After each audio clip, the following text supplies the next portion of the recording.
Welcome to the deep dive. Today, we're getting into a fascinating mix of sources. We're looking at healthcare from two really different angles. Right. On one side, you've got these big systems, global, national, that are all about making hospitals safe and ensuring quality care. And then the flip side, what happens when someone leaves the ICU?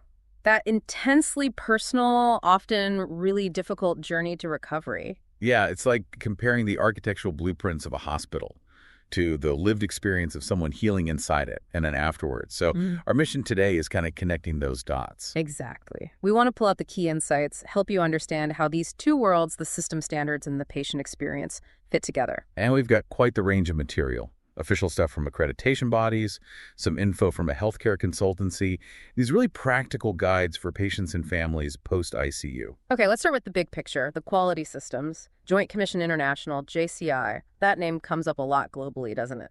It really does. They're widely recognized as a major leader in setting standards for healthcare quality and patient safety worldwide. So what's their main goal? What are they trying to achieve with all this? Well, their mission is pretty clear. They want to enable and sort of affirm the highest standards of care and safety for everyone, everywhere. It's a big ambition. And they're not just talking about it, right? They operate in, what was it, over 70 countries? Yeah, 70-plus countries across Asia, Europe, the Middle East, Africa, Latin America. I mean, really global reach. That's huge. And accrediting over 1,000 programs, that takes a lot of people. Definitely. They have like over 600 experts supporting that work worldwide. And what they offer hospitals is quite broad. Okay, like what? Well, first, the standards themselves, these rigorous international benchmarks for quality and safety. But then there's the support, practical training, advisory services, the main accreditation programs, obviously. And they also have specific certifications, things like for clinical care programs or healthcare sustainability, even telehealth now. Interesting. And tools as well. I saw mention of a targeted solutions tool and tracers with AMP.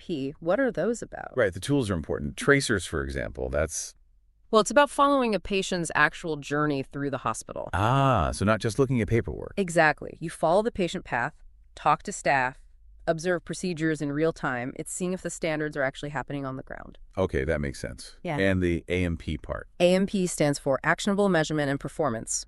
So it's not just finding problems with the tracer. It's about helping the hospital measure their performance on that issue and then take concrete steps to fix it. It's about measurable improvement. Got it. So it's very hands-on, focused on real care delivery and making changes. And they also have these international patient safety goals. Yes, these are critical. They target specific areas known to be risky for patient safety everywhere. Things like making sure you identify the right patient, improving how staff communicate, preventing errors in surgery, high-risk stuff. Exactly. They provide really clear targets for improvement that hospitals absolutely have to focus on. And what are hospitals saying about going through this JCI process? The testimonials mention things like team building. Yeah, that comes up a lot. It can apparently be a really powerful team-building exercise. It forces different departments to work together, improves coordination, communication. And gives them a competitive advantage, boosts community confidence. Right. People see that JCI seal, and it means something. But internally, it also drives better risk management, helps organize their patient safety efforts more effectively. And maybe the biggest thing is creating a real culture of patient safety. That seems to be the goal. Moving safety from just being a program or a department to something that's just embedded in how everyone works from the top down. It becomes an intrinsic value. They also offer ongoing resources like webinars and newsletters, right, to keep hospitals in the loop. Correct. Now, shifting from global to national, at least for India, there's the National Accreditation Board for Hospitals and Healthcare Providers, NABH. Okay, so NABH, part of the Quality Council of India. That's right, a constituent board. And its purpose is basically similar to JCI's, but focused specifically on India, establishing and operating accreditation programs, setting benchmarks for the Indian health industry. And they have support from across the board, industry, consumers, government. Yes, broad stakeholder support, and they operate with functional autonomy, which is important for credibility. Makes sense. And like JCI, getting NABH accreditation clearly offers benefits to hospitals in India. We see Mr. Rizwan Koida as the chairperson, Dr. Atul Mohan Kochar, the CEO. Now, whether it's JCI or NABH, actually achieving these standards, it's a huge amount of work for a hospital. I can imagine. Which is where consultancies come in, like Supremedic Consultancy. Exactly. They position themselves as partners for hospital owners, offering support across the board, really. Looks like from the very beginning, planning the building all the way through to accreditation and daily operations. Yeah, their services are pretty comprehensive. Hospital design and planning, helping recruit doctors and nurses, and crucially, implementing the quality management systems needed for NABH and NABL accreditation. NABL, right, that's for labs. Yes, National Accreditation Board for Testing and Calibration Laboratories. So Supremedic helps hospitals get their labs accredited too, ensuring quality for tests, pathology, all that vital diagnostic work. Okay, so it covers the whole hospital ecosystem. What else do they help with? Things like making sure medical equipment is calibrated correctly, which is critical, and then broader business consulting, managing operations, workforce planning, even navigating legal and ethical compliance. So kind of a one-stop shop for hospitals aiming high. And the benefits clients mention are things like expertise, efficiency, making sure they meet regulations. Right. They highlight having experienced people like Dr. Suta Ram Vishnoi, who has this blend of medical and business management background, expertise in strategy and quality. They even get into supplying equipment, modular OTs, medical gas pipelines. Seems so. Yeah, through associated brands like HospiCamp for equipment, Dr. J for finding staff, HospitalEarn for training. And hospimatch.com, which looks like it covers a really wide range of healthcare topics, financing, chronic diseases, patient care trends, senior care, mental health. Exactly. So you put JCI, NABH, and these consultancies together, and you see this massive infrastructure focused on building and maintaining high-quality, safe healthcare organizations. It's all about creating the best possible environment for care. Which is the perfect pivot point, because after a patient has been through the most critical part of that environment, the ICU, what happens next? The sources suggest it's not always straightforward. Not at all. Leaving the ICU is a huge release, obviously. But the materials really stress that it's just the start of what can be a very long and, frankly, fragile healing process. It's not over. That feels important to state. So where does someone typically go from the ICU? It varies, maybe to a high-dependency unit or an HDU, sometimes called a step-down unit. Still close monitoring, but less intense than ICU. Okay. Or, if they're more stable, maybe to a general hospital ward. Or in some cases even home, but usually with significant medical support and guidance arranged. And the challenges they face. It sounds like it goes way beyond just being tired or weak. Oh, absolutely. Physical weakness is almost a given.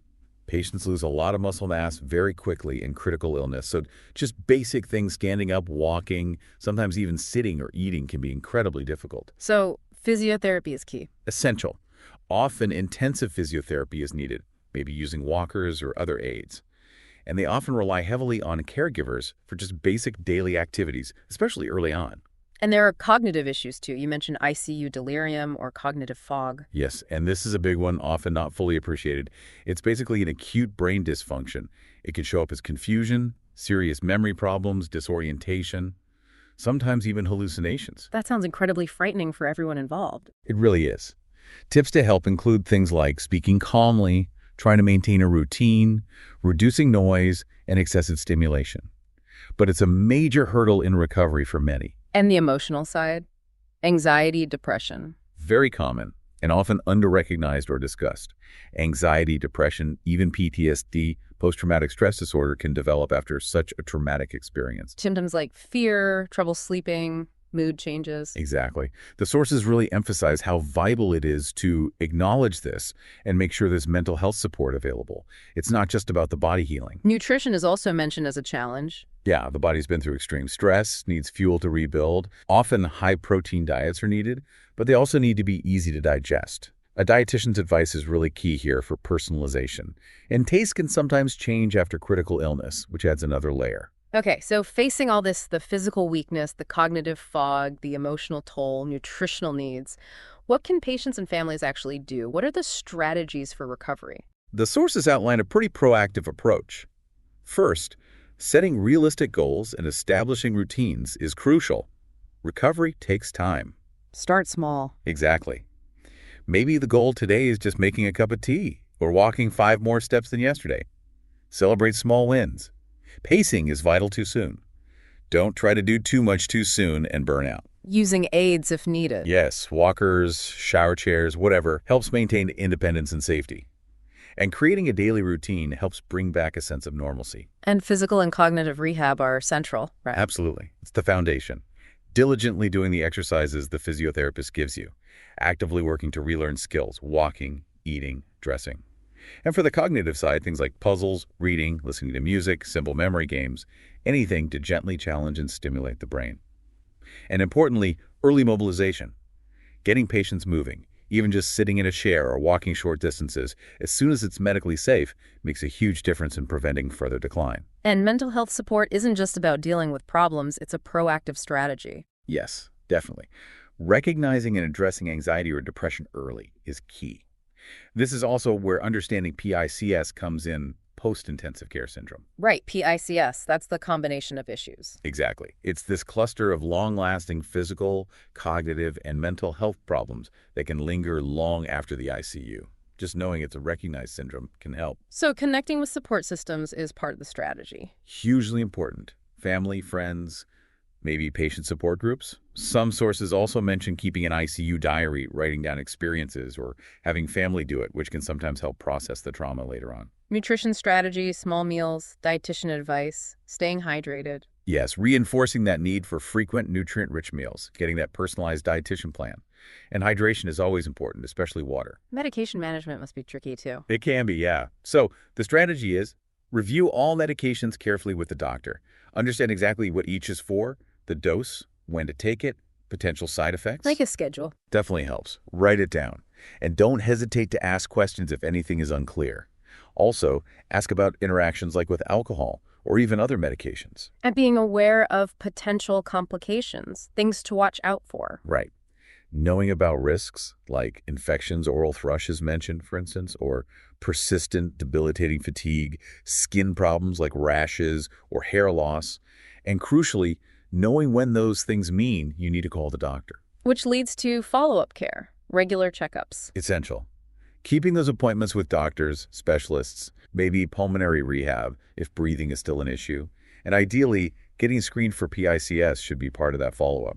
Throughout all this, the family's role sounds absolutely crucial. It's paramount, really. Families provide that frontline support. Creating a calm, clean, encouraging environment is huge. Providing reassurance, helping with things like a recovery journal. Yes, emotional support is massive. The journal can help track progress and feelings. Making sure the patient gets enough sleep and rest is fundamental. And encouraging those small goals we talked about. Yeah, gently encouraging progress, but without pushing too hard or making the person feel like a failure if they have a bad day.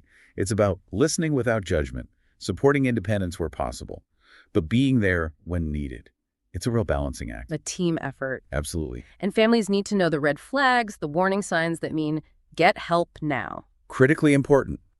The sources list things like any serious difficulty breathing, sudden weakness or becoming unresponsive, signs of infection like a high fever or redness bush at wound or IV sites, and also signs of a mental health crisis, severe panic, hallucinations, refusing to eat or drink for an extended period. Those need urgent medical attention. And just to reiterate, this recovery process, it's not usually quick, is it? No, the sources are very clear. It's often a long road.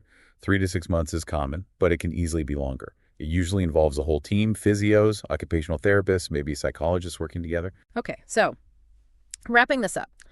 We've looked at these complex systems, JCI, NEBH, supported by consultancies like Supremedic, all striving for high standards in healthcare quality and safety. That's the organizational framework. And then we've delved into the very real, often incredibly tough journey of patient recovery after critical care, the physical, the mental, the emotional hurdles, and the strategies needed to navigate it. It really highlights the importance of being informed, whether you're looking at the system level or thinking about personal health journeys. Definitely. And it leads to an interesting thought, doesn't it? Thinking about the standards healthcare organizations strive for and the challenging path patients navigate post-ICU. How does understanding one illuminate the importance of the other and the overall journey towards health and well-being?